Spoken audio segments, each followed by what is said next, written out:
Alrighty, ladies and gentlemen, good morning, afternoon, or good evening, whichever one it is for you. Today on Rocket City Podcast, we have our guest and third co-host, John Bradley. Oh, snap. What's up, buddy? Not much, man. So, just chilling. Alrighty. Just chilling? Yeah, of course. So, where are you from? Oh, boy. So, I am born and raised in Alabama, in the smallest area known to man called Green Hill, Alabama. Population, I don't know, like 2,000. Too small to actually be a city. It's more cows than people, you could argue. Gotcha. It's like right off of out of Tennessee. So, born and raised. Yeah. And it always reminds me, like, from Forrest Gump, Greenbow, Alabama. Yeah. A little higher up in the state, but yeah, close. So, yeah. So John is a very interesting person because I think he has so much information. He's a history buff, and he has some really cool things to say today. And we're going to get my natural expression. All right, you ready? When you blow my mind, because we always talk very deep, and he always blows my mind. I don't know about that. So, you really do, though, dude. Yeah. We were remember the first time we talked? 4 hours. God. Yeah. We left that place at like 5 a.m. in the morning. Well, we was going to drop you off at like 11 p.m. Yeah. And we didn't leave until almost like the sun was coming up. It was weird. Yeah. So, cool. Go ahead. All right, you ready? Are you ready for your first I don't question? know. You're scaring me. All right. Hitler, yes or no?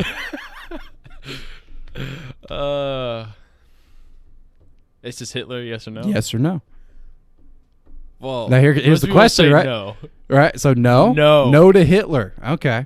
So the big thing would be, where do you want to take that? Right? Is Hitler? The questions could be: was Hitler a good person? Obviously, no. Right? Did Hitler do a lot of potentially good things? He definitely affected the world in such a way. He definitely did that. I wouldn't say they're obviously not all good. Yeah. However, he changed the freaking world. Yeah, he did. So the big thing would be, you're familiar with the Autobahn is, right? Yeah. So it's giant interstate, right? So Hitler was the one to kind of create the idea of that.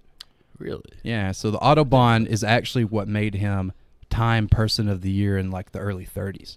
Huh. So Hitler was Man of the Year for a year in the Time magazine.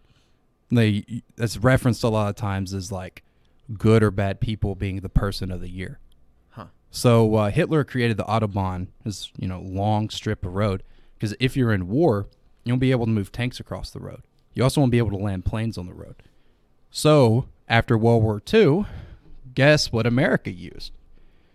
Once Dwight D. Eisenhower became the president of the United States, he created the interstate system. Mm-hmm. It's the same thing. So did we create the interstate system based off of course the we did. Autobahn? Yeah. So we stole that from Hitler? Yeah, of course. Oh, my God. There's so much stuff like that, man. We could sit here for hours, and I'm fine with that. One of the first things you told me, I remember, was this a messed up fact about the I don't know if I want to talk about it. No, go ahead. We're going now. So, you were talking about baby seats. Oh. God, do you remember that? Vaguely. And how the study for baby seats and make them safe, car seats, was based off the research from them. Yeah, without a doubt. The concentration camps. So a lot of infant research is based off of what they did. Oh, gosh. Because they didn't have the limits that obviously should be there. Yeah. Like the twin studies and stuff, like the stuff that they have in space now. Yeah. A lot of the early research they had for that were straight off of what the Nazis. Let's go back to the Autobahn. Autobahn. I don't feel that dark today. Yeah. So, so the Autobahn really doesn't have a speed limit necessarily. It's Autobahn? Well, in a southern Alabamian accent, I'm gonna say Autobahn, but I think it's like Autobahn or something like that in German. Okay. Yeah. So the Autobahn is really where, if you have a car that you want to test, you want to move fast, that's where you go to do it. Mm-hmm. So the thing with the Autobahn is it's a big reason why German vehicles, especially right after World War II, two reasons German vehicles were superior to most vehicles. Mm-hmm. So the first one was because they had systems like the Autobahn, they could move fast, right? The other system was that they took the companies that made the tanks and they went and started making cars. And that's an obvious thing and something that's in all of World War II. Because think about what planes do you think about when you think, in World War II? Think about the Zero, right? Yeah. Mitsubishi, Toyota. Yeah. Made the engines. Boeing. Right. You have Ford making tank engines. Rolls-Royce started out making plane engines. Right. Like Merlin. All of these early companies that were making engines and stuff for planes moved over to automobiles or started in automobiles and moved over to planes during World War II, and World War I as well. So all these companies, once they're done with World War II, transfer over to vehicles. And because there's no more war. There's not a war to fight after that. They're still going to make their money, though. Yeah. And so what you get is Volkswagen and BMW and all these companies start rising from the ashes of World War II and making some of the best vehicles known to man. So we're getting to something very interesting. I don't know how familiar with in different systems of economics and international trade and stuff like that. But we're getting to something very interesting that comes out. It's called the chicken tax. The chicken tax? The chicken tax. Is it on chicken? We're getting there. Okay, we're getting there. So during the 60s to 70s, as I was saying, BMW, all these companies, if you drive around and you look at really luxury sedans today, and I will be honest, I actually heard this in another podcast, which is interesting about this. So if you think about luxury vehicles, most are German, right? Yeah. Yeah. So the reason they're German, like I said, I think it's Planet Money or another one. They were talking about this, and it was really interesting that the reason for this is because when Germany was making all these amazing vehicles, so they're building all this amazing stuff, they were bringing them to America. American car manufacturers, for multiple reasons, didn't like this, right? Obviously. Mm-hmm. Their competitors were reining in the money, everything else. So And they're German. Yeah. So what Germany started doing at the same time was they didn't want American chicken, like food-wise, American chicken tenders and stuff like that, coming into Germany and being more accessible than German chicken. So they started heavily taxing imports coming into Germany that was American chicken. So the auto dealers realized, hey, we can take this, and so they put a tax on trucks coming in from Germany. So the reason you only see BMW and Volkswagen cars and not pickup trucks is because there was about a 60%, like a ridiculous increase on exports from Germany into trucks to the United States. Oh my gosh. So we taxed their trucks and they taxed our chicken. It's the chicken tax. You're going to tax our trucks. We're going to tax your freaking chicken. We don't want the your other way chicken around. over here. Yeah, so Germany didn't want American chicken because they wanted their farmers to survive, because they weren't, because America was just swarming them in with chicken. Wow. And then so they tried to fight this. And so what the American auto dealers realized is, hey, we can do this too. And they proposed this as a bounce back. And so the reason we do not have as many Volkswagen pickup trucks, so we have Americans like F-150 and Chevrolet and stuff like that, is because of that. Wow. Is because of this chicken tax. That's funny. It's so, economics is so interesting. It is. And how when people, like when I was a salesman in New York City, the reason why the vendors on the street that sell things, in like the 70s and the 80s, Right. they had no limits. Yeah, and they were making more than the storefronts. Yeah, yeah. And the store people were like, they're making more than the storefronts than us, and we had to pay rent. That's not fair. So they went to city council and they made it super hard to become a vendor on the streets of New York City. And it changes the economy so much when they do that. And I think it's interesting. This it's war on an economic It's safe interesting level. with what we're doing right now. So let's think about this. Open forum conversations, podcasts and stuff like that. What is it killing right now? TV, yeah, Media, right? yeah. What you potentially could see, maybe it's, thank goodness for what am I trying to come up with? The separation in states' rights. Thank goodness for that. because you're probably going to start seeing this in California and in New York if you don't already see some of this. What, restrictions on open, restrictions on advertising and heavier taxes on it and stuff, because a lot of these traditionally shorter form media outlets are starting to lose a whole bunch of jobs. Right. They're losing most of their workers and their people coming in. But it's a simple reason. If you ever go into the Washington Times website to read an article, or, Washington Times, New York Times, they don't really anymore. I mean, you just don't look Well, up. no. Oh, well, you can. Right, you can, but like it's not like... But if you go to it, and if you did this right now and try to access an article, first thing that's going to come up is you have 5 articles left. Sign up for $5 a month, and you can keep reading articles for unlimited amount. Dude, that always makes me mad. They do that all the time now. 5 articles. That's all you get. Yeah. Off of, like 100 and something years of history. Yeah. They post and write all of these. They have written a lot of amazing stuff in their history. Of course, they've written some trash as well. But everyone has, if you've imagine being around for 100 years. I mean, we're going to talk trash, though. That's what I'm saying. Like, consistently, there's going to be trash, John. Yeah, it's yin and yang, right? You're going to have good moments. You're going to have garbage moments. Yeah. $1 a month. Excuse me. $1. That's still $1. And imagine if you did that. So you did Washington Times, New York Times. What's the I can't think of the name of it. Times? LA Times, Yeah, Washington Post. If you did all those, that's an article, like a single article, 5 of those, then times however many you would like, right? USA Today, like there's so many that are pushed every single day and cited. I think the only one that you really don't have to pay for is AP, which you really shouldn't because it's Associated Press. Well, so however, this happens with almost any media source anyway. When the radio came out, you know, they didn't have advertisements starting out. Oh yeah, they did. No. Okay. You want to know how it started as advertisements? It's interesting. So, you ever heard of the Grand Ole Opry, right? So it's the biggest country music thing ever. So every Sunday night, every Saturday night, and I think Tuesdays, it's in Nashville. It's at the Rieman Auditorium. It's been that way for 100 and something years now.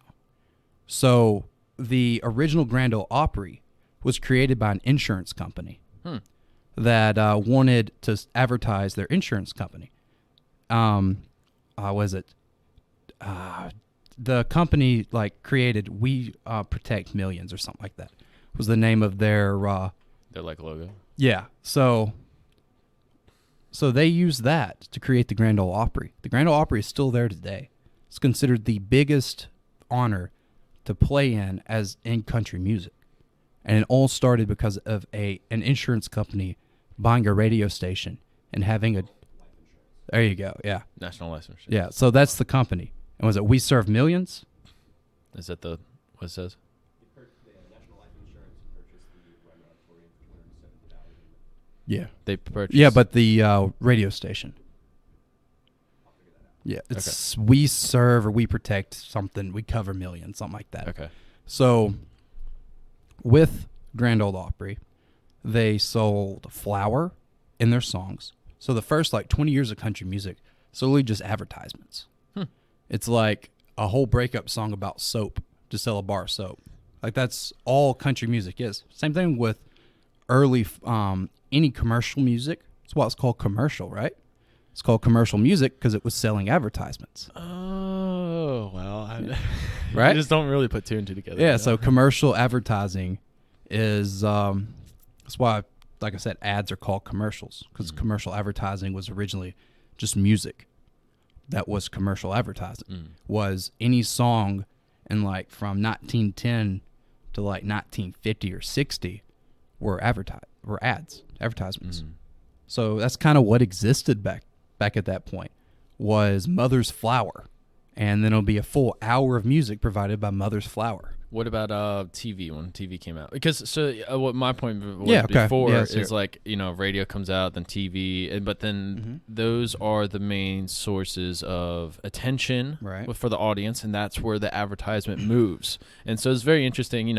Everybody was always like, when the TV came out, they're like, TV's not going to. TV's been two things from the beginning of since TV's been a thing.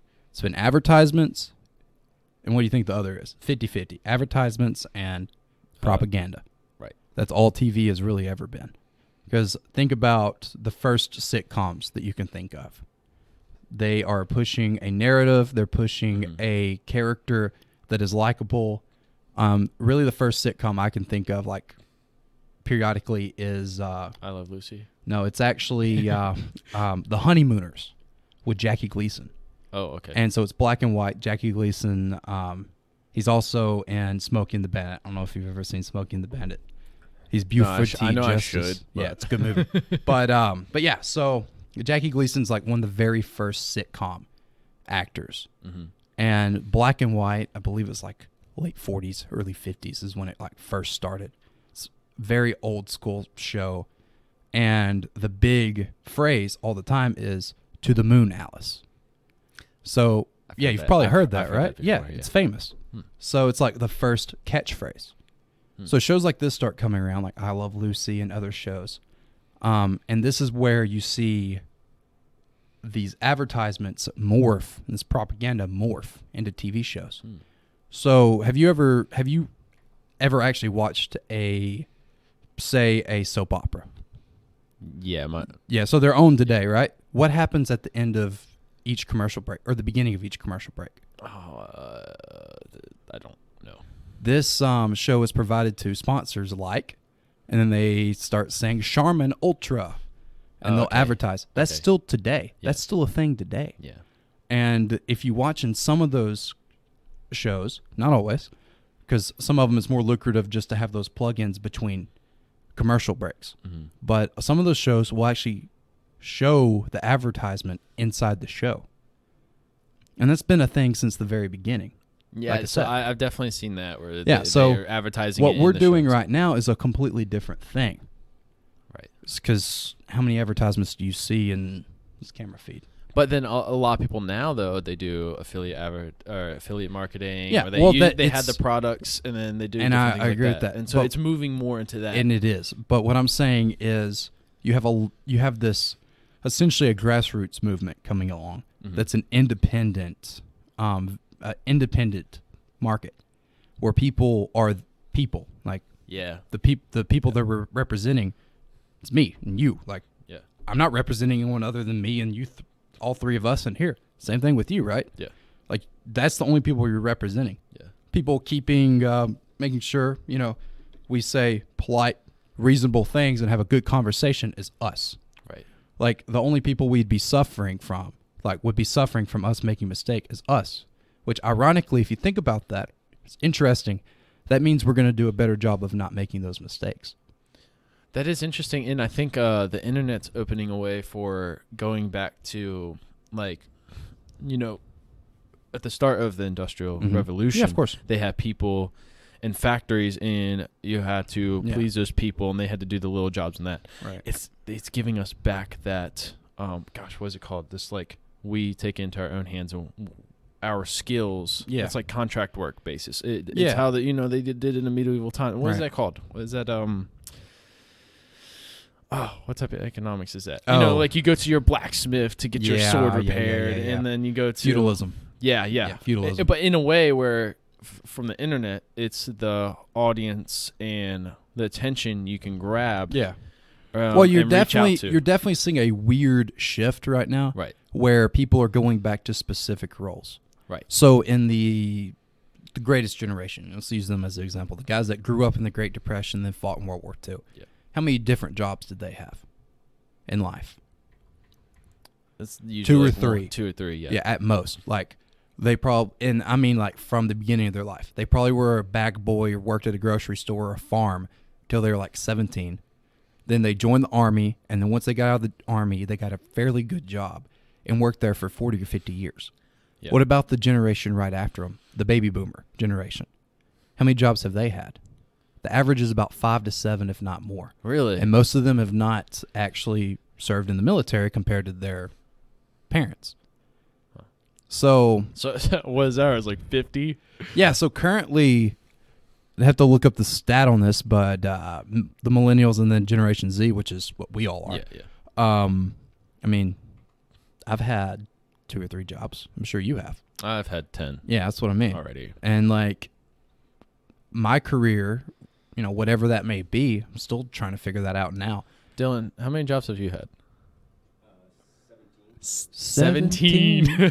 17 jobs. Woo! That's also like 4 of them like under the table. Oh, Right. okay. Well, I okay. mean, how many things have you thought about doing as a career? Oh, yeah, it's I can think of limitless. 10 right now. Yeah, we have so many options Mhm. now, and Yeah, of it's, course. I think Did I that's ever tell you also about holding us yeah, back. Did I ever in a tell you way. about the time I almost joined the Army? No. Yeah, so I almost joined the Army in high school because I was. I'm glad you did it. Yeah, I know, right? I had quit football. I had nothing to do with my life. Nothing to say again, like respect. Well, for no, all of military, course. no, No, but- I get what you're saying. Yeah. I wouldn't be sitting right here probably. I'd Right, be right. somewhere else in the country. Right. Wouldn't be doing this. So I almost joined the Army because the recruiter called me. I was in high school. I was a senior. I was about to graduate. Had nothing to do with my life. It was just like, I don't know what I want to do. And so this guy called me.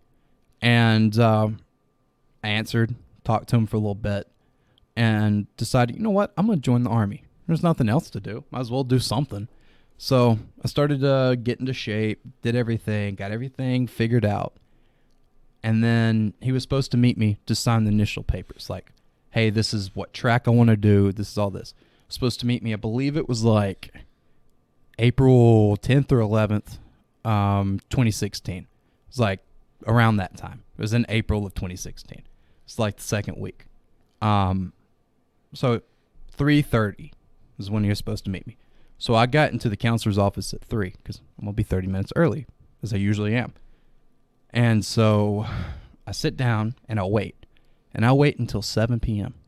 for this Army recruiter. Gosh. First 30 minutes, I think, oh, cool. He's not here on time. He's probably busy. He probably had to drive from somewhere else, Yeah. It's going to take him a minute. Sit there until 4. 5. Janitors come in and like, hey, you staying in here? Yeah, I'll turn the lights out and close the door behind me. And I'll wait until about 6 to 7. It's almost dark outside. Springtime. And so I go, you know what? If he calls me, I'll say yes, reschedule, and sign later. If he doesn't, I'm not going to join. I'm not going to join the military. Why would I pursue that if they can't come and talk to me? Yeah. So I never joined the military. Millennials, make sure you say this because they can't hear me. Yeah, I got Yeah. you. Will change jobs an average of 4 times in the first decade out of college. Millennials Hey. will change jobs 4 10 times 4 times in 10 years. in 10 years, right out of college. And that's And that's And compared that's with to college. 7 yeah, that's compared to 70 years of life. Oh my god! And that's 4 years and 70 years compared to 4 Yeah. and 10 years. And I think people are millennials and Generation Z. We're waking up to this. Like of we course. see this internet thing, Yeah. and we're like, you know what? Yeah. Well, I read a interview, I think, with a NASA engineer at one point. And they asked him why could they not make rocket engines and motors the way they used to. Oh, I've heard this. And what he said in the interview was that because it's simple. People aren't in the jobs long enough. Mhm. So they can't. So back in the day when they were making F1 rocket engines, the most powerful rocket engine to ever exist, got us to the moon. And when they were making those, the same guy was working on that engine from the creation of it to when it was built until it made it to the moon. Compare that to now. Say, what you said, 4 jobs in 10 years out of college. Then one NASA engineer works at NASA for 10 years. That's rare these Yeah. days. Imagine you have 10 guys building one engine and they rotate every 4 or 5 years. Yeah. You can't build them the same. Yeah. You can't maintenance them exactly the same. Because there's stories of guys that were working on the F1s taking a wrench and hitting it and it would work correctly. Yeah, and also, So- I think it's crazy that with technology from that era too, Yeah. it's kind of lost Yeah, of because course. they actually can't make the Mhm. F1 engine because of all the hand welds Yeah. and all the little techniques. no one to can hand do weld it. yes, no one can do it, and it was lost with the engineers and the technicians that did the hand wells. And so we're sitting there with the F1 engines, and we don't even know how to make them exactly how they made them. Yeah. It's lost technology. Yeah. That is crazy to think about. Yeah, no, it's fascinating that you have stuff like that through history. I mean, think about early days, like BC stuff, like before Christ, before Common Era, if you like to say that instead. A lot of the stuff, for example, you have Damascus steel. We don't know what that is. Yeah. It's or the Roman concrete. We recently just figured that out again. Another one would be Greek fire, stuff like that. Yeah. Things we don't know what they were necessarily because we don't have the written stuff and ingredients and stuff. And some random dude probably made it in his essentially his garage, you know. Yeah. And honestly, the fascinating thing about that is that's been the history of everything, is people building stuff in their garages. Whoa, look what we did That's already what I'm right saying. now. I'm We're in getting- the garage I'm right get- now. I'm and alluding that's to the that, studio. Cody. Yeah. Yeah, so, for example, stuff like that was made in the equivalent to garages back then. Right. Archimedes, all of those guys had independent laboratories. Most of them would have been in their houses. Right. That's usually how people did that. For example, Alan Turing, his Turing machine, which is like one of the very first computers that we really have. The Turing machine was built in his house. Or man, what's that mathematician? But the steam, they think it's a steam engine. Yeah, there's all that stuff. I mean, it's kind of Like one of the few exceptions is Thomas Edison, who had Menlo Park.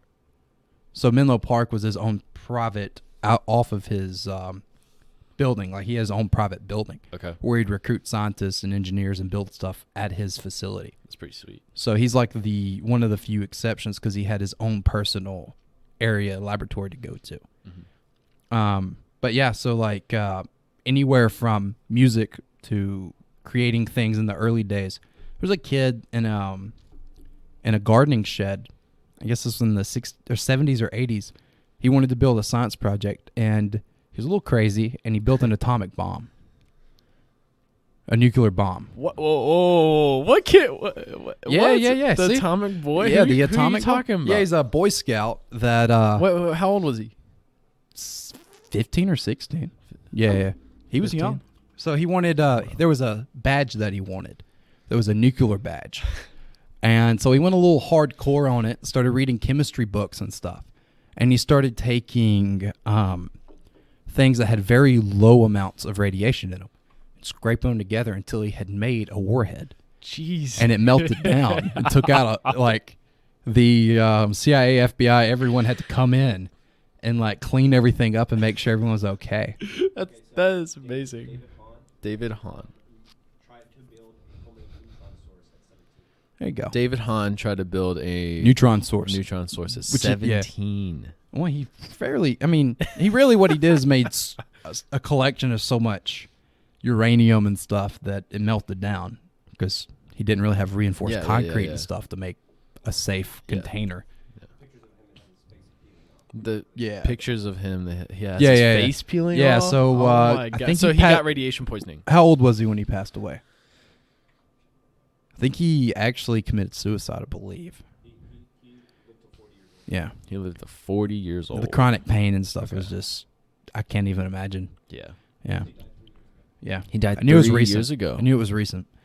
Yeah. So that's the interesting thing with that is you have the willpower and the interest to do something, you can do it. I mean, that's most people have figured that out that have wanted to. The internet was built by social networking and coming up with ideas and designs in like the 90s as communication for other stuff. And then you have other inventions move along, and once you have the internet, once the internet comes along, all these brilliant things these people have created is able to be accessed by other brilliant people. Right. So people that are coming around now that are the future Einsteins, well, they have the original Einstein's works all on the internet. Right. And you can get the internet pretty much anywhere Right. these days. So I think it's arguable, though, that not as many people would be as smart as Einstein would put it into practice and figure stuff out. And I think no. that's a whole different ballgame. I think talk about skills and stuff. I think it's diluted these days. Yeah. because I think the number of Einsteins that come in this world, level of intellect, is still about the same as it was when Einstein was around. Mm-hmm. The problem these days is it gets diluted, and not necessarily the people that are like that are the ones that pushed to the front. Right, So and I'm I saying? think it's also like, so that when they're studying IQ, which is controversial in itself, they had this, I think that they did it in California, and I can't remember the study specifically, but they watched these kids, they put the highest IQ kids all in the same school and class, and they watched them for the rest of their life, but they like pumped these kids up. They like graduated high school and middle school and college early, and they pumped them up. They're like, you guys are going to be the greatest, and you're going to be the most successful in life. And like 50% of them, by the time they're 30 or 40, crippling depression. Yeah, of course. And it's the entitlement like that. You're aware of the Unabomber is, right? The Unabomber. Yeah, but So the remind me of the Unabomber. story. Yeah, so the Unabomber was one of those people. I don't know the details. He was in that. Really? Yeah. No he was way. in the 70s, or I believe it was in the 60s and 70s. He was Einstein level intellect and the genius of an individual, and went through college and was selected by, I believe, the CIA to do experiments and stuff and be tested on. Wow. And went bonkers. And then once he realized that he was messed up and he needed to get away from society, and so he left. He completely went away, went and lived in the woods for about 10 years until technological developments and malls started to come in and tear his woods down.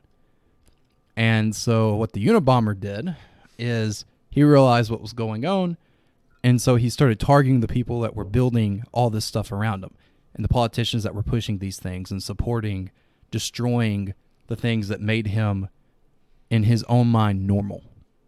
And started planting bombs and mailing bombs and plotting out the things he would do.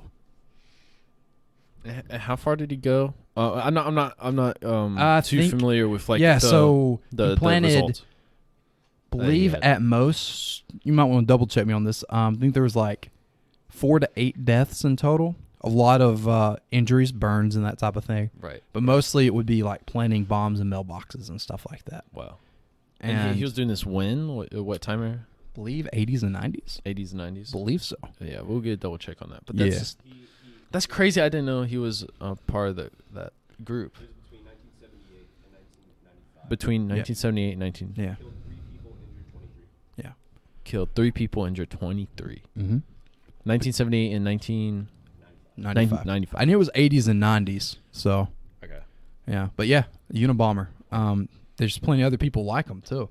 Yeah. That's the interesting So thing. if you have a high IQ, it's not always used for good, and you could be directed in the wrong way. Yeah, no, that's the thing. Is like he was one of the people you're referencing in that study. I didn't even know that. Yeah. That's crazy. At least in another form of that study, and yeah, they've don't know done if it it was multiple this- other. I don't know if it was that places. specific one you're referencing, but I know it was very similar. The CIA recruited him and tested him and did all this stuff, and then he just went crazy. That's crazy. Yeah, well, and that's the thing is he tried to get away, which is what's fascinating. Yeah, and Is he tried to escape, and it caught up to him, Yeah. and it really made him go crazy. Yeah, he's just like, Yeah, no, it they're was over. taking my woods. Yeah. I'm gonna bomb. That's probably bad to say. But. That's, I mean, not what necessarily, happened. not necessarily in that context, but yes. Yeah. Yeah, no. So, the Unabomber is an interesting thing to read. He wrote all of his manifestos and published them. They're all like hand typed. This Typewriter. is so unfortunate, and it's unfortunate that IQ is and people are directed that way. Yeah. And it's so unfortunate too when all these technologies and this ideas are lost in history. Mhm. Like the Library of Alexandria. Oh yeah, the Alexandria Library burning down. Yeah, there's no telling what was in there. I know. I mean, they talked about that Jesus might have actually, like the Bible actually passed through there at one point because they don't know how old. Turin did. Believe I know the Ark supposedly had went through that area. That's the interesting thing is the Ark of Covenant's a very fascinating thing to me. Yeah. Regardless What if you think the physical existence of it or the spiritual existence is a very interesting idea. That, let's say physical. There is a box out there. This box contains all of the original rules that God gave people to live by. 10 10 rules. And they're on these stone tablets. And you can read them if you're the right person to read them. If you're not, and you touch the box, it's 12:15. Okay. Yeah. Yeah. Okay. So, if you touch the box, you die. If you're not the right person to touch it. Touch it. Like, there's several in the Old Testament. There's a parade where David brought in the 10 Commandments into Jerusalem. And one dude was holding on the bars wrong and it started to slide, so he went to put his hand on it to move it back. Killed him? Fell over dead instantly. Oh my gosh. Yeah, it's in the Bible. So crazy. it's interesting to think that there's this thing out there that predestines people that can read what's in it. It's fascinating to me that that's potentially a thing. So what is what are the requirements for you to be able to read it? Does it say? It's the people God picks. Oh, okay. You don't know until you touch it. The chosen ones. You don't know until you touch it. So And you that's said the thing. Ark might have actually passed through the Library of Alexandria? 48 BC. Yeah. Wow, 48 so- BC? I didn't know Yeah, that. yeah, I knew it 50 was- years before? Yeah. Oh, my God. I don't. Well, when I said the Shroud of Turin would pass through, it wasn't necessarily through the library, because Gotcha. of course that would be like 40, 80. More necessarily pass through what sorry, was Dylan the city. said that the Library of Alexandria burned down in 50 BC. Yeah. Just for the audience. Yeah, to hear so- because they can't hear Dylan. So Yeah. that's But crazy. yeah, so the shroud and the covenant and the Holy Grail, all of these artifacts, potentially if they exist, what's really happened with them is that they've been acquired by groups like the Knights Templar and the Freemasons, these groups that come along eventually. And they were basically carried and ran away from other groups that were trying to acquire them or destroy them. So other groups that came up, pagan, stuff like that, as well as if you think about the Holy Wars, the Crusades, the Turks and Muslims and groups like that, there's a connotation that's given to them that they wanted to destroy them or at least have them for themselves.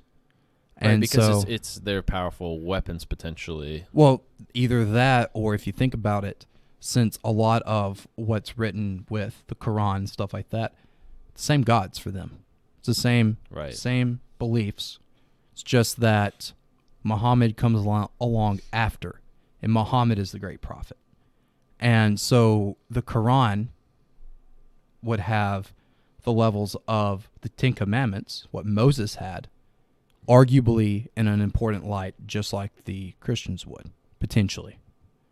I don't know that much about the Quran. I've read a few verses, but not enough to really be completely up to it. But yeah, that would be the thing. It's is, a different document, I'll tell you Oh, that. yeah, of course. Very, very Yeah. interesting, the different yeah, but that's the perspectives. thing is like, if you think about it and you analyze the documents and the history that was with the Crusaders and the Templars and all these groups, everyone wanted what they had. And the Templars actually were kind of betrayed by the Catholic Church in a way because they were kind of mercenaries.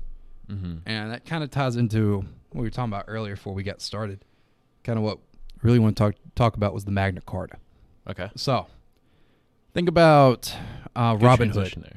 Yeah. So think about Robin Hood. I love the story Robin of Hood, right? I love the story. King John, corrupt king. Mm-hmm. So, before King John actually was pulled off of the throne, as Robin Hood talks about, what happens is he's kind of a dictator, honestly. Is this the fantasy version? So So my Magna understanding- Carta is a real thing. What I'm using just the story of Robin Hood. So I'm Okay, using yeah. Robin Hood to tie it in because King John is in both. Okay. King John is in case people aren't familiar with historically who King John is, he's the king, the bad king in the story of Robin Hood. Okay. It's the same character, just Robin Hood, of course, is kind of an expanded own version of the true story. And I could say a little more about that, Yeah, the go Robin ahead. Hood part. They think there might have been an actual Robin Hood, Parts but and there's pieces. only parts and pieces, and they have different. They have a bunch of different spellings, and different people around. At this different point, it's a times. mythology. Let's be honest. Yeah, it's folklore, but it's Yeah. possible that this dude actually existed and did course. this. Anyway, keep going. Yeah. So King John, During time as king, he had a lot of nobles that existed under him. These nobles really didn't like the fact that if they spoke up that they weren't being treated well, they would be executed. Didn't like that too much. Who would? Yeah, right? So King John probably. But they realized that maybe they could change this. And so what they did is a lot of them got together and essentially, as King John was traveling through an area, they jumped out and ambushed him and basically demanded him sign this document. This is the typical story.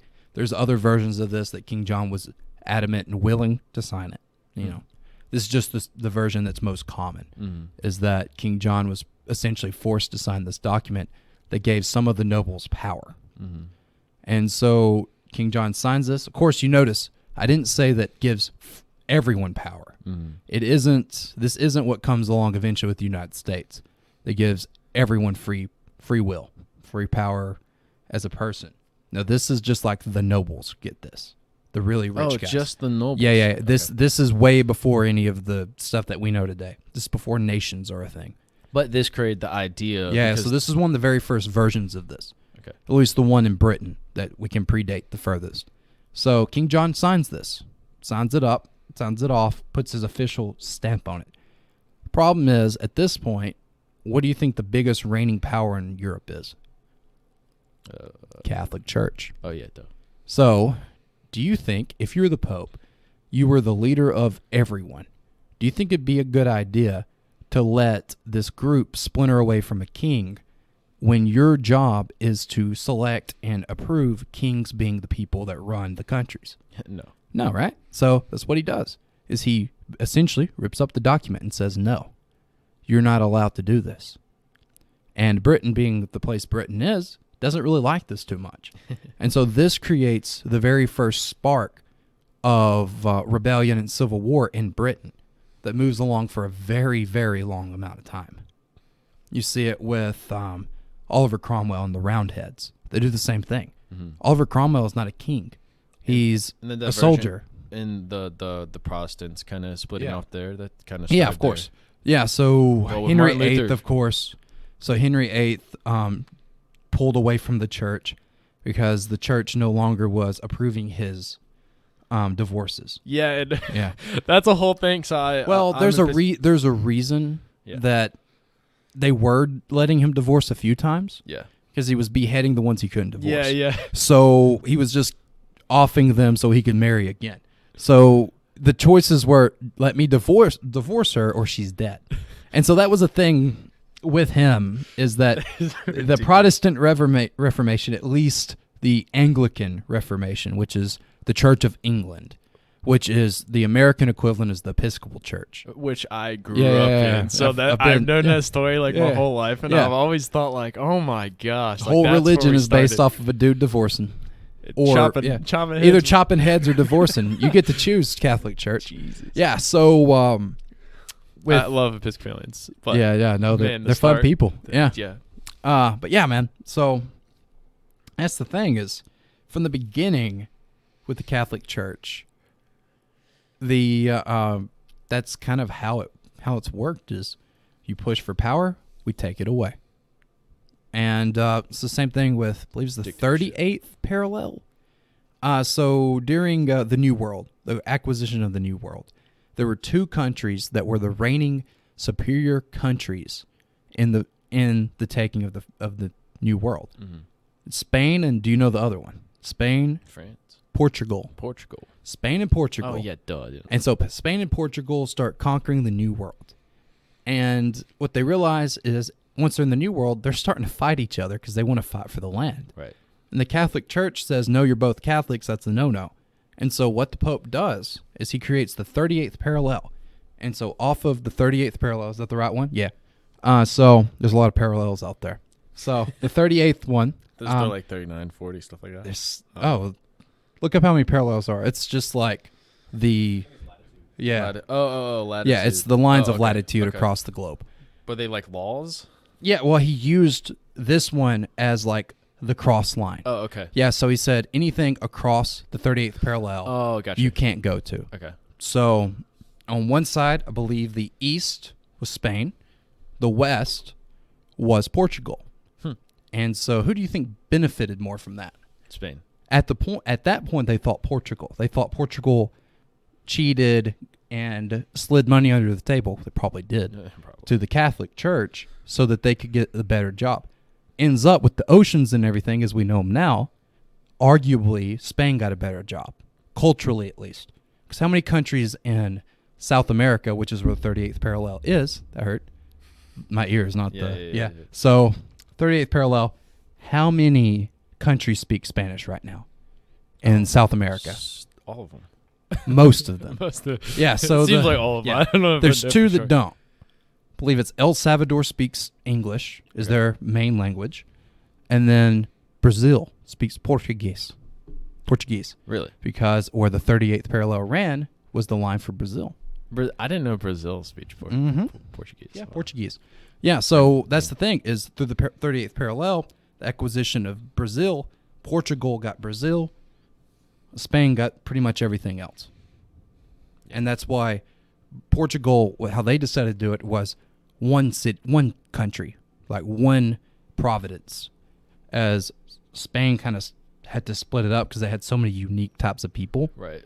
Aztecs, Mayans, Incans, they all wanted their own thing.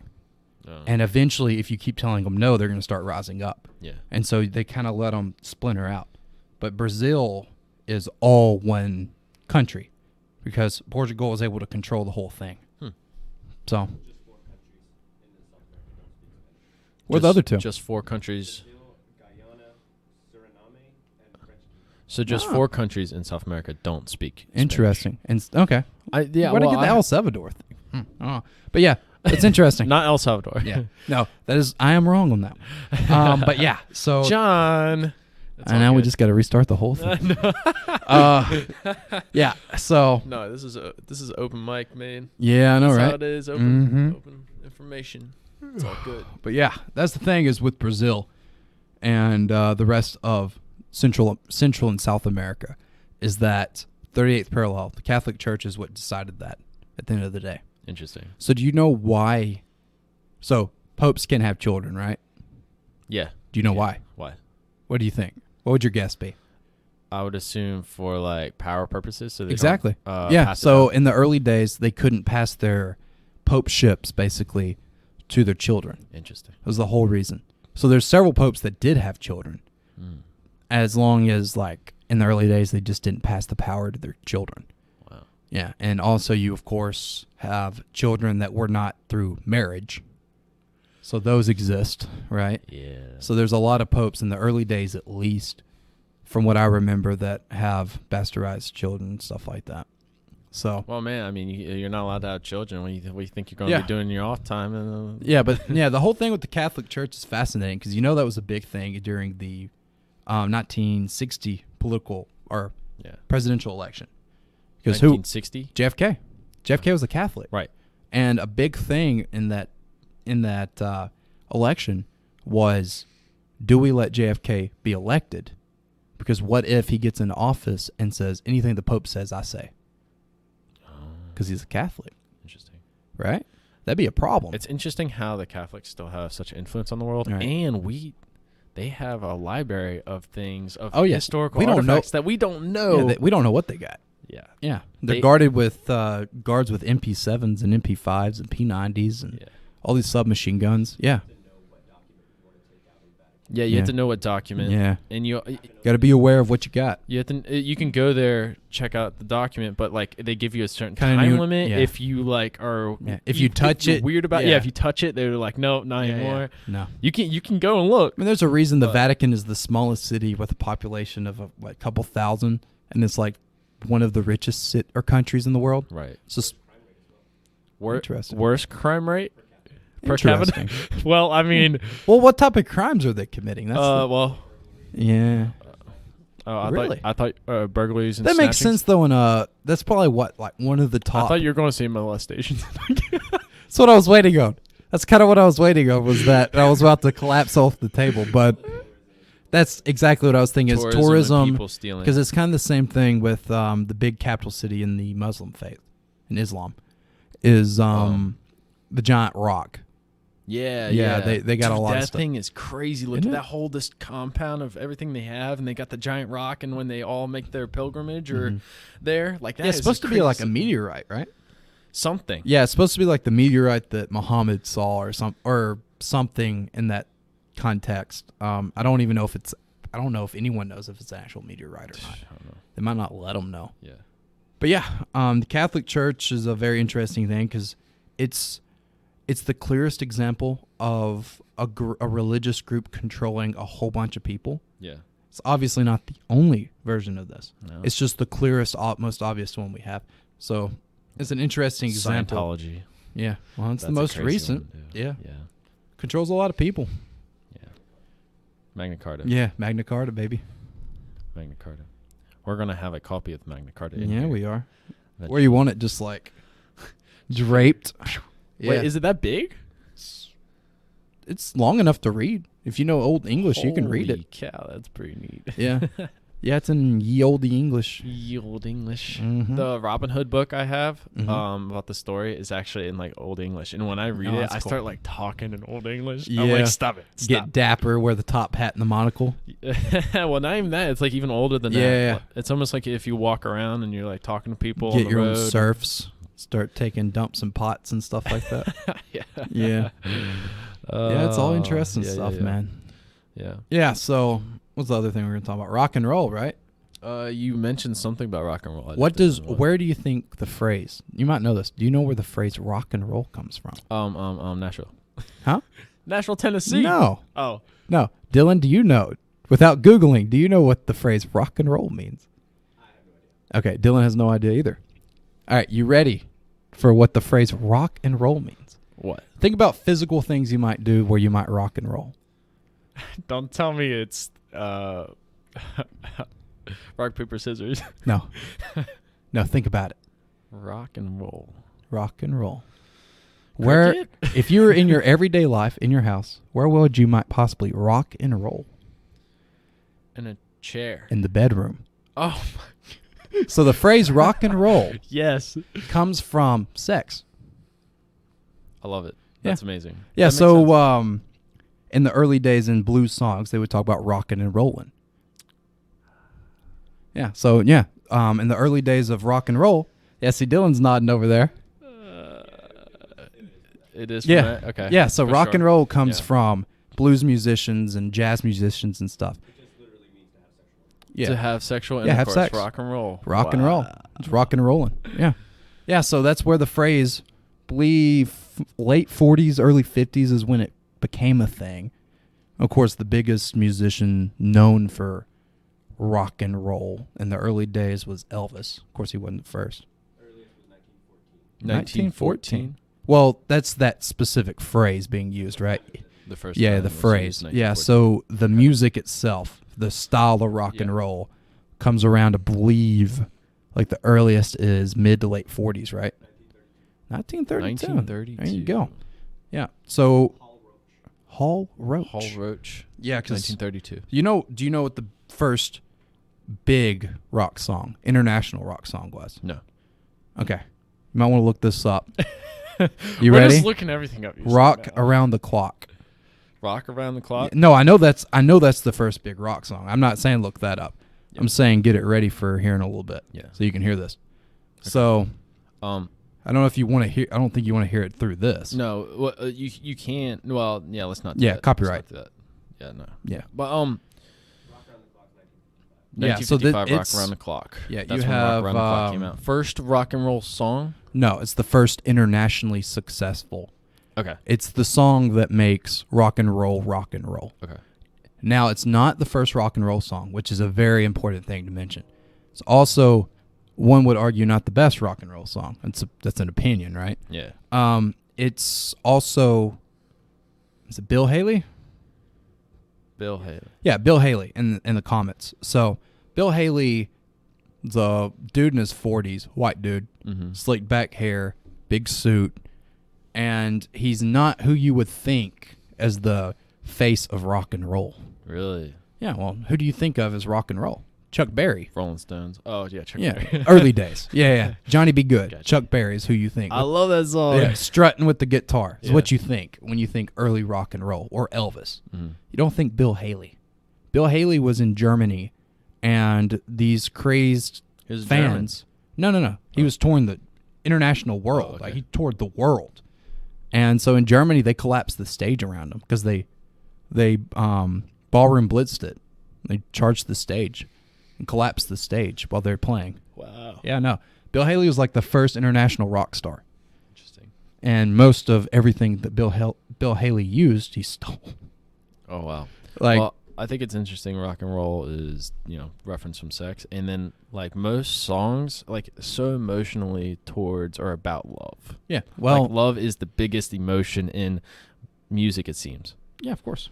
I Yeah, mean, maybe there's- that's just my opinion, but you can just look up how many love songs there are. There's so many. It's too many. I mean, most early stuff is love songs. Right. I mean, even not necessarily a sexual love song either. Yeah. Like, that's the thing is, like, even most of the songs, There's Beethoven, breakups. classical stuff, a lot of times, were stories about some form of passion of love. Mhm. Whether it's love of the sky, love of the mountains, love of an individual. Yeah. That's pretty much where music is a passion, right? That's the whole point. Yeah. And different people and different personalities have different forms of how that correlates and how that sounds. Yeah. But music is passion. And so usually the emotion you tie passion to the most is love. Because how are you going to be passionate about something if you don't love it? Right? Yeah. So it's the interesting thing with music is love is definitely going to be something that's always mostly, Mhm. ironically sometimes in some cases, because if you heard like Black Flag, like hardcore punk right now, love was not the first emotion you would think of Yeah. if you listen to that right now. Mhm. Like songs like My War, stuff like Henry Rollins, stuff like that, you're not thinking love instantly. Mhm. But it's passion. And what is love other than passion? Yeah. So it's interesting. It's interesting that love and sex also it affects people so much, obviously, because, your Hormones. hormones. Yeah. But your significant other is with you for the rest of your life. But also, it's very connected with your career because of what you just said, passion, love. Like, it's the same emotion. Yeah. And so it's very interesting. Yeah, no, it's something we could sit here for hours and talk about. Yeah. Yeah. But I think logically, like, some people, I think it's not talked about or like really taught the right way in our society. Yeah, I can understand. I mean, growing up, your only I think it's reference to 'cause it's a love and taboo. sex, it's taboo, right? Love and sex is your parents. Yeah, And like that's it. sex ed, that's it. And what the media paints. Yeah. Like TV. Yeah. Back to TV. It's always back to television.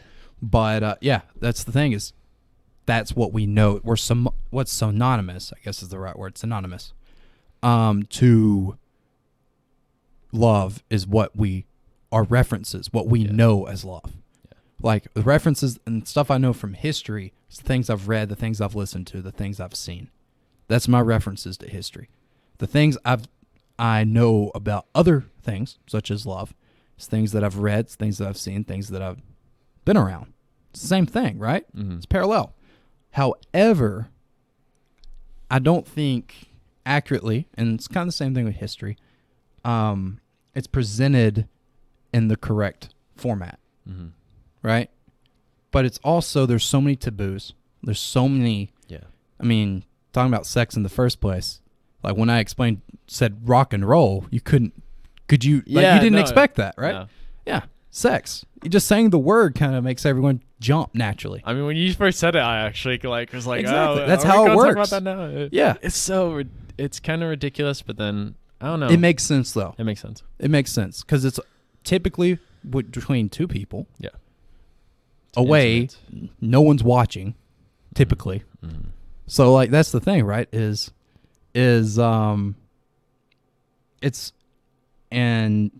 a thing that we're not supposed to talk about. Yeah. At least in our current, the way we're taught or the way curriculum was taught to us. Yeah. You're not supposed to talk about. Yeah, of course. Yeah, the first show yeah. we were talking about. Honeymooners. Yeah, on TV, they would sleep in separate beds, Dylan Yeah, said. yeah, of that's course. where they started. And I think I Love Lucy. No, all no. of I those Love shows, Lucy? they slept in separate beds. Well, I Love Lucy was one of the first shows to transition from sleeping into the same bed. yeah, that's true. Yeah, So, yeah. No, that's the thing is like, what's the movie? Good example of this in color, if you don't have to watch black and white, is I think it's called The Ugliest Dotson. It's a film, Disney film. It's all about a family, like a man and a woman, who raise Dachshunds and like compete them in like dog shows and stuff. oh, really? And the guy's tired of having Dachshunds all the time, so he gets a Great Dane. But the Great Dane is raised and acts like a Dachshund, so he's the ugliest Dachshund. Oh, my gosh. Yeah, but yeah, no, there's a clear example of that. I'm pretty sure that they sleep in separate beds as well in that film. Gotcha. The Ugliest Dotson. The Ugliest Dotson. Yeah, it's a good film. Good movie. I love Dotsons though, so We're putting Dylan to the test right now. with Yeah, all yeah. his, getting lookups and stuff. So, getting those types in. yeah. This is a good Got to make those finger muscles. finger. People can actually do that. Like they Yeah. make their hands bigger by. Oh yeah. Well, there's no muscles in your Have fingers. you ever did one of those hand Yeah. Well, I have one at the house. One time, my pinky wrapped around my ring finger, and it was actually absolutely concerning. Because I did it for like 2 hours, Really? and I like opened my hand up, and it whoop. I was like, "That's not supposed to happen." That's a little. I was like, "My hand just crazy. broke." Yeah. Yeah. Yeah. How's it going, Dylan? What's that? Trying to find out if they slept in different beds. Trying to find out they slept in different beds. So. Well, either way, regardless if they did or not, They that started- was a common thing. Yeah. Yeah. Yeah. Is that sex is taboo? Yeah. You don't talk about it. Yeah. That's just. I mean, the phrase "sex is taboo" is even a cliche at this point. I know, and I think though that if, When you're if seeing it was that- talked about in a certain way to children growing up, in a certain way, obviously, Right. we would know a little more. But then, and I think a lot of people now, as soon as they get out into adulthood, they have to learn it Well, all. Quoting such The a way, Who, talking about our generation, it's completely different with our generation. Yeah. Think about the internet that we've talked about so Yeah. much. The thing that separates and evolved humanity, really, into a completely different thing. Yeah. For the better or worse, or both, really. I think there's equal trade-offs to the benefits and terrible things that internet has brought with us. Mm-hmm. But we have it, and it's not going away. Because at least the internet, say the internet does die somehow. Some crazy thing happens, the internet dies. Wow. The idea of the internet exists. So it'll always exist. Yeah. Because it's literally just a chain of communication through computers. Yeah. That's all it is. Just because the World Wide Web doesn't exist anymore doesn't mean internet won't still exist. Yeah. Hey. Did sleep in separate Thought beds so. in that movie. There Yeah. we go. Yeah, that was a random Cool. tangent, but yeah. Yeah, I know. Appreciate that, Dylan. So, that's the thing, though, is our generation, all you got to do is Google it. I mean, even the phrase saying Googling, that's a thing we say now in regular conversation. I'll have a conversation with someone, a historical thing, and it's no longer, well, go read the book, go look it up. Google it, Yeah. which is ridiculous to me. And I'm guilty of it as well. I mean, we've done that this whole time. Yeah. And I do appreciate that because I think it would take a lot longer if you went and watched The Ugliest Dotson and gave us feedback. So it's a double-edged sword, Yeah, I of think, course. and they talked about people talk about how it's a Floodgates. double-edged sword because our knowledge base is at the axis of our fingertips, so we don't have to store that information in our heads anymore. Yeah. That does free up a lot of time, Of course it does. and our brains are now in this web and cloud thing Yeah. where we can access. Well, here's the instantly. thing also. That's but that's a good thing. Of and course. then the problem we're having though is people focusing strictly on one skill set and the knowledge there and course. knowing everything there and Mhm. information. Here's the problem with it Mm-hmm. is when we start thinking in a Google mindset, our brains no longer fill up with stories. Our Right. brains fill up with the things we Googled and the short contextual phrases from that search. For example, if I was to talk to you about, say, the Peloponnesian Wars, Mm-hmm. what I might tell you and the story I might give you will be completely different. It'll still be historically accurate. It's going to be completely different than what might be pulled up on Google. Not because the information is wrong. on either side. So all the same information. But the context and the way that it's given and all of the small things that I can tell you about certain topics that Google can give you, but it's going to take a very long time to find them. And as sad as it is, most of the time you're going to have to pay for that. Yeah. It's completely different. Yeah. That's the thing, is it's a completely different thing. And So that would give different perspectives, and they could be the wrong perspectives. well, and Potentially. context. Context. Life is all about context. Because if you think about it from the beginning of time, it's all about who killed who, or who is fighting who, and why. It's what life has been about since the beginning. Yeah. You I mean, got a point. it's the thing is, from I the don't very necessarily beginning, say that's like the meaning of life. it's not the meaning. The meaning is all up to you. Right. But it's the reason. It's the reasoning Yeah. of the meaning. Okay. Right? Context. It's if there's two warring tribes, for example, and the reason they're warring is some dude went and pulled a fish out of the river that was on the other tribe's land. So that war starts because of a dude grabbing a fish and taking it back home to eat with his family. And this war starts. And this other village goes over and murders all of the women in this other village. Who's wrong there? Who started the war? Was it the man who grabbed the fish, or the group that went over and murdered all the women and children? Context. Context. Yeah. Right? And it's the determining of which context matters and why that's important. Because the one side, once they go and murder the women and children, then what do you think the next group is going to go try to do? Murder all the other women and children on the other side, right? Jesus. And then there's a war. Yeah. And the few children that survive and the few families that survive and are raised are then in that war, but they're not going to be told about the fish. This side isn't going to know that this side was the one that killed first. This side isn't going to realize that they're killing people all because of a stupid fish in the river. Yeah. This is a very elaborated straw man of a conversation that we're having right now. This is purely hypothetical. Is this whole war of fish?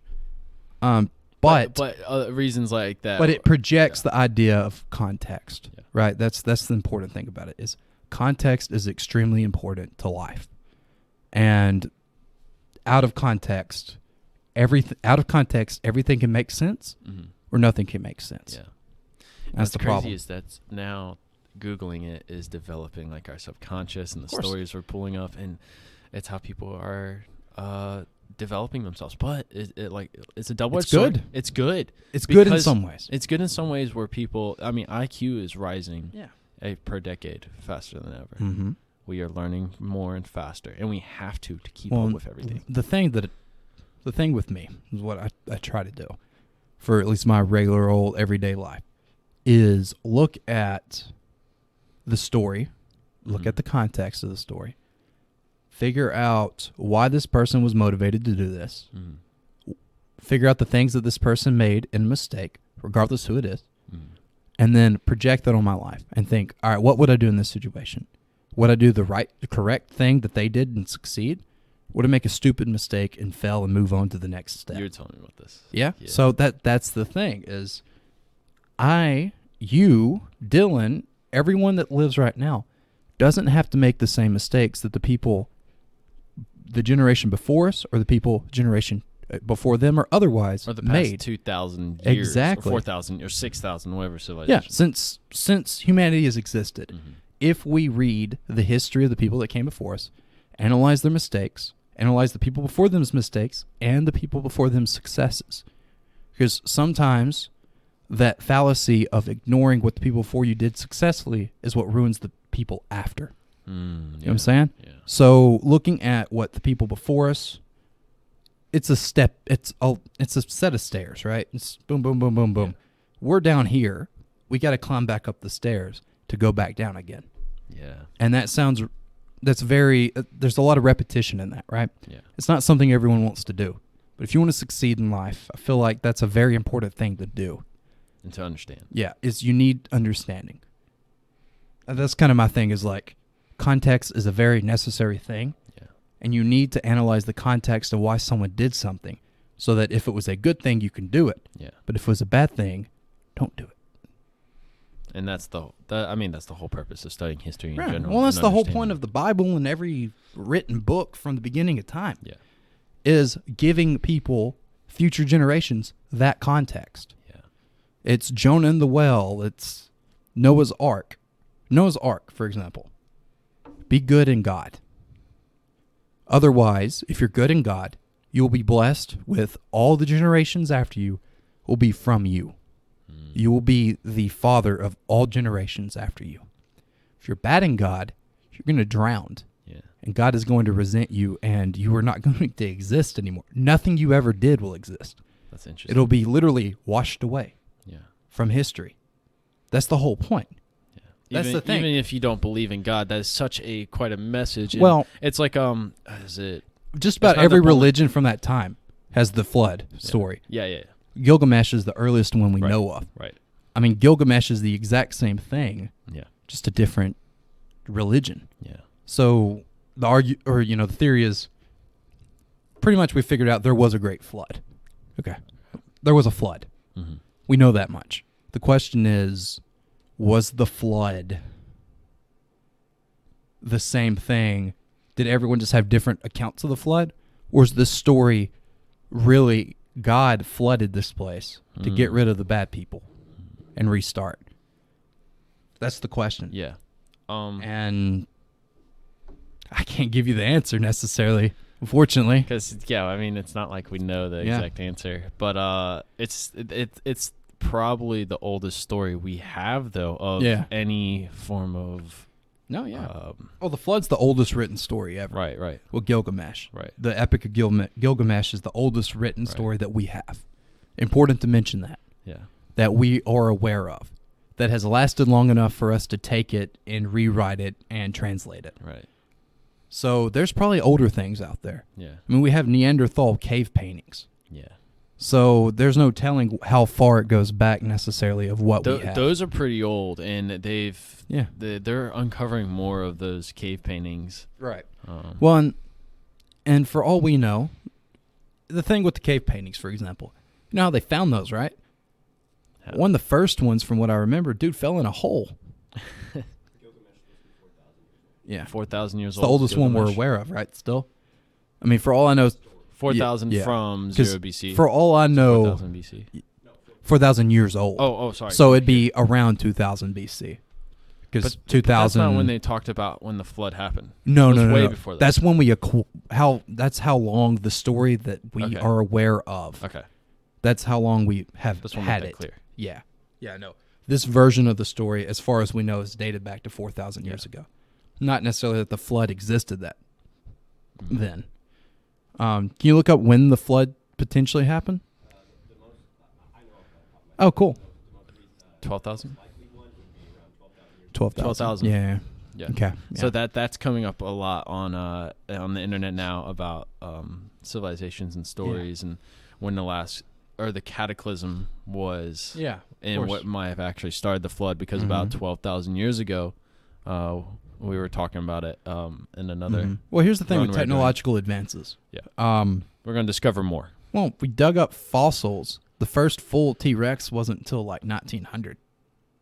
Really? It's been sitting around there for a while, and we just figured out what this was and put it together. Yeah. I was thinking about this yesterday. 1869 rather. Transcontinental Railroad is built. You know what that is, right? Yeah. Connects the East Coast of the United States all the way over to the West Coast. Yeah. Completed Promontory Point. The final golden railroad pin is knocked into the ground in 1869. I believe in the summer of 1869. Summer of 1969, the United States landed on the moon. 100 years. We went from making a railroad that connects the United States to the moon in 100 years. Yeah. 5 generations. Yep. Isn't that 100 years. 100 years. Potentially someone could have remembered the Transcontinental Railroad being a thing and then watching man land on the moon. Potentially. 100 years. That's crazy. I've met people that are 100 years old and plus. It's possible. Yeah. Yeah, that's a thing. Is the railroad to the moon in 100 years. Yeah. And I think it's mind-blowing, too, because now, I mean, we're all young. men. Yeah. But the last 10 years of our life, you look back at it and you're just like, Well, it's fascinating. one interesting thing that I've Fascinating looked what's up, going to be 25 years. 25 years. 25 years is a very interesting number because it's close to how old we are, right? Right. I'm 22. I think both of y'all are about the same, right? Yeah. Yeah, about the same. 23, Dylan is. So, 25 years. 1869, you think happened 25 years after 1869? Flight. Essentially. Right. Right? Yeah. We talked about that the last time. Yeah. So, 25 years after that. Rockets. Not exactly. Almost. Bigger planes, jets. Transatlantic flight. Transatlantic flight. Yeah. So, after transatlantic flight, 25 years after that. To the moon. No, V2 rockets. Oh. 44. 1944. I'm trying to keep up. You good? You good? What, 25, 25, that's 75. Yeah. So, okay. 25 years between V2 and Saturn V moon landing. Yeah. 25 years. That's all it was from when we went to space for the first time Interesting. to landing on the moon in 25 years. Believe the V2 went to space on June 20th of 1944, and the Saturn V or America landed on the moon on July 20th, 1969. Yeah. 25 years. Wow. That's it. So, So, what about 25 years after the moon landing? not Mars. No. You ready for the craziest one? What? So, still a technological advancement, just not what you think. So, what's 69 plus 25? I'm just Should we get too it? early. 84. 84. 84. So, what happened in 84? It was 94, isn't it? Yeah. Come on, we can math here. That's only Anyway. 25. Anyway. Oh, Yeah. okay. What do you think happened that year? 94? I don't know. Around that time, loosely, it's around 25 years, Amazon.com comes around. Yeah, Amazon. Oh my gosh. It's crazy to think About every 25 years, there's a huge technological advancement. You're claiming Amazon's the one? I mean, Well, there's several others, but computers, what Steve companies Jobs, own our lives right now? Right. I mean, Social media. when stuff was purchased for Amazon. in here, Yeah. how much stuff was purchased directly off of Amazon.com? Yeah. I mean, some of the clothes I'm wearing is from Amazon.com, Right. right? Which I mean, you got a pretty sweet shirt on. yeah, thank you. Is that the is that No, oh, okay. yeah, so this is just like Lamborghinis and planets, apparently. That's dope, dude. I thought I saw a DeLorean on there, so I was Yeah, like, probably. oh shoot, there might Yeah, be one. this was, to flex on y'all, this was $5 at Kohl's, the clearance rack. Yes. There's like a whole stack love of them. No one wanted larger XL button love that. downs, so I was like, these are actually kind of cool. I love that. Yeah, so, I love that. Well, John, yeah.